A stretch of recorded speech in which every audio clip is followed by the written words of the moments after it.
the momentum going on releasing videos, and frankly I'm stuck in traffic and have been for the last 15 minutes, so I thought this might be a good opportunity to put something together.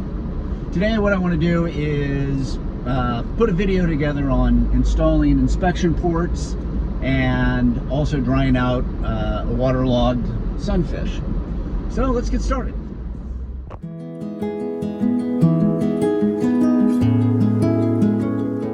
So the majority of people who are putting in inspection ports are doing this due to a waterlogged Sunfish, and you can tell mine is a perfect candidate. I use this guide off Sunfish forum. You can see they have 3 locations. I use the one behind the coaming and also at the stern. I picked up 2 5-inch inspection ports off of Amazon, and so far they've worked perfectly for me. My first step was to put some blue painter's tape on the deck so that I could line up exactly where I wanted to put the inspection port.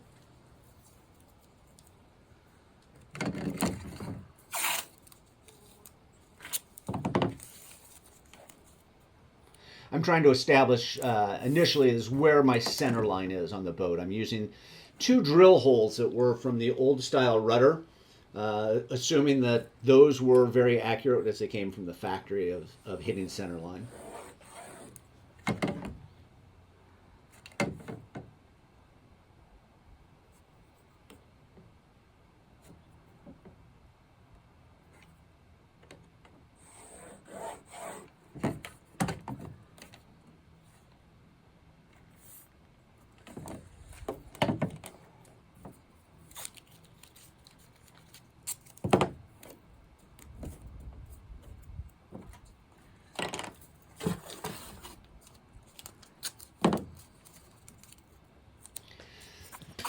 Just adding more tape there for exactly where the inspection port's going to be, and then I'll transfer that line down from there.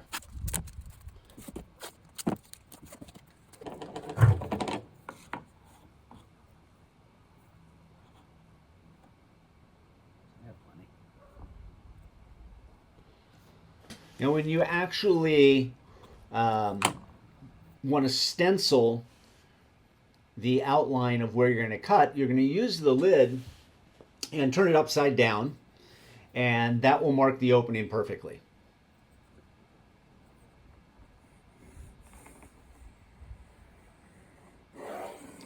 So again, bring the center line down, and then again I'll put the lid, use the lid to establish exactly where that is.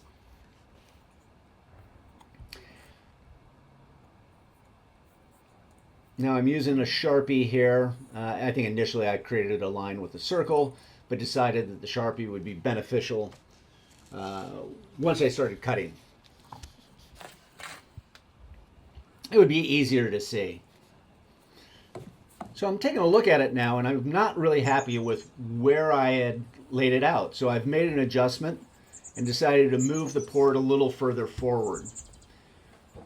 The reason is I wasn't exactly sure what material might have been in behind. Would I be too close to the stern itself and end up cutting into the fiberglass? So now I'm drilling the hole, and I do that so I can get my jigsaw blade started. I would point out that I gave myself a little bit of extra work by starting it so far away from my line that it took me a little bit longer just to get to the line once I started cutting.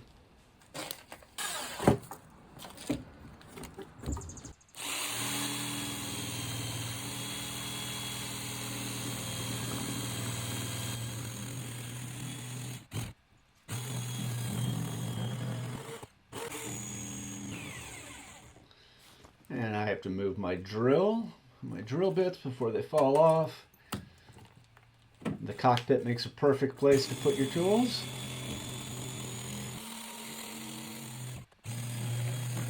And this always happens to me. Just before I get finished, I break the blade.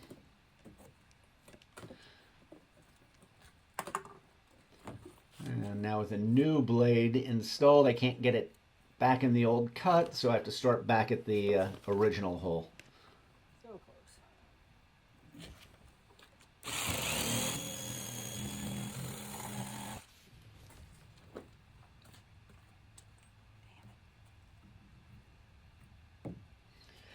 So it's a little sticky here, and I was pretty sure I got through the wood, but it was actually the foam itself, the overspray of the foam that was still holding on to where I had cut. And there goes my chisel.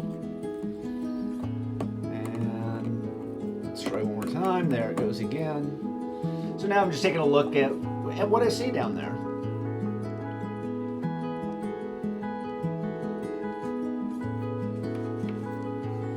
And even though I had drained it using the deck opening, you can see there's still a lot of water down, in the boat. So this is, again, a perfect candidate for drying it out.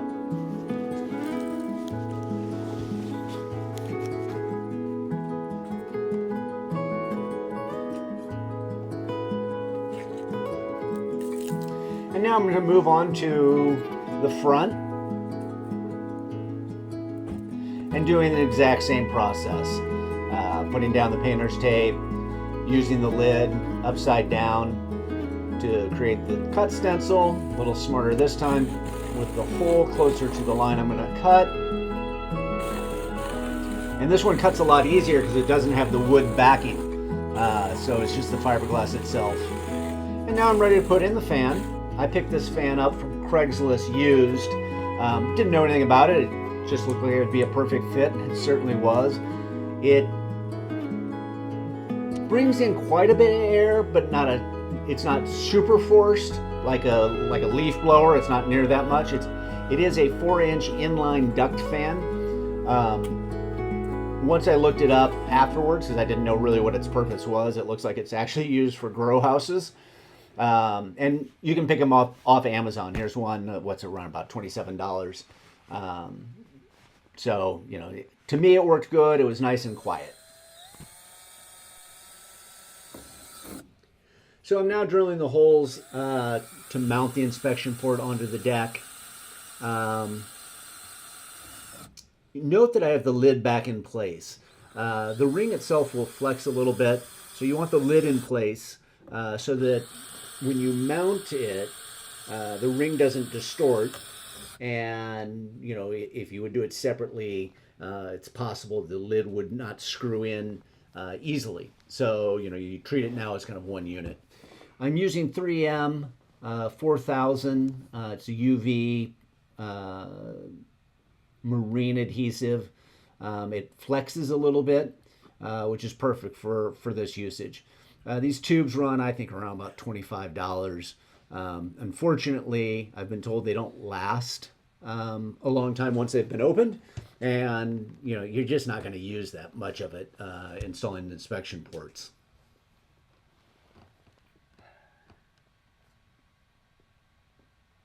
So it looks like that this would be, you'd have to be really careful to line everything up, but generally you're going to put it down in there, and once you pull out your screw, you're going to line up to the holes you've drilled.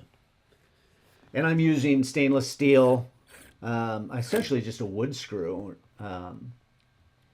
It doesn't have a nut on the backside. I guess it's a machine screw. Sheet metal screw, not actually sure.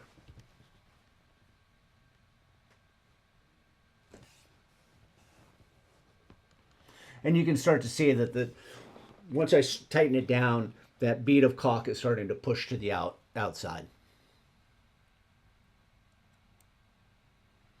And I'm not tightening all the screws down all the way. I'm just getting them in until I get a little bit of resistance. And then once they're all in, then I'm going to go around and tighten them a little bit more.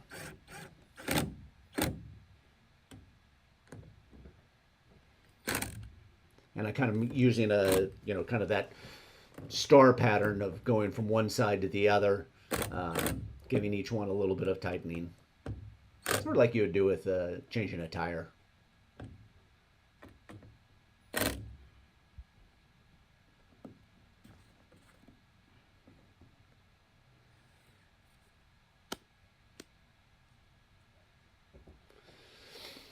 And now as I struggle to put on my glove, it's way too small.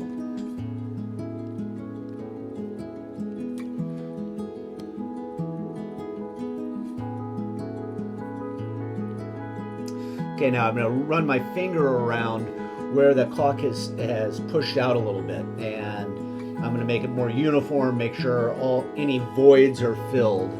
And I'm just going to go around. It's a little messy at first, but it's can definitely be cleaned up.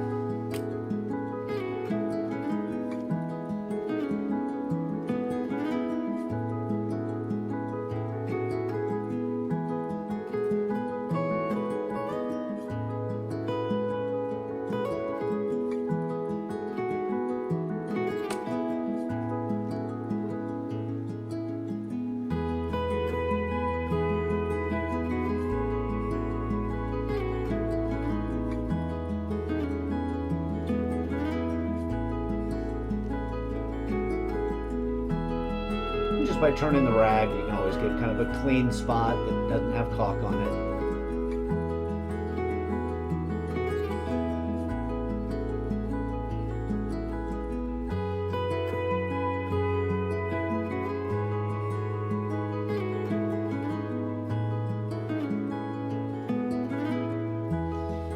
And I have a little bit of, I believe, acetone on this one, either acetone or maybe a mineral spirit to help with the cleanup.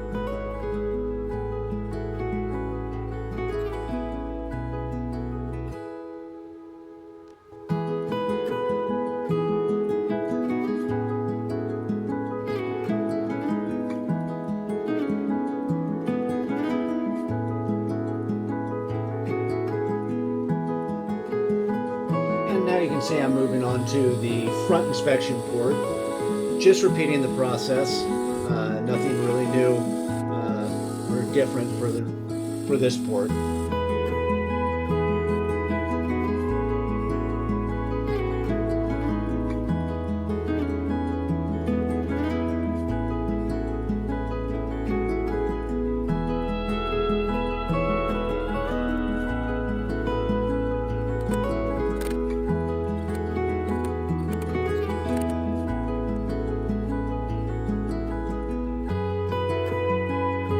As always, I hope you found this helpful, also enjoyable. I'm always a little nervous as I make these. I'm not comfortable doing it, but hopefully I'll get better through time. But again, like I say, I hope you enjoyed it. Hope you found it somewhat helpful, and we'll see you next time.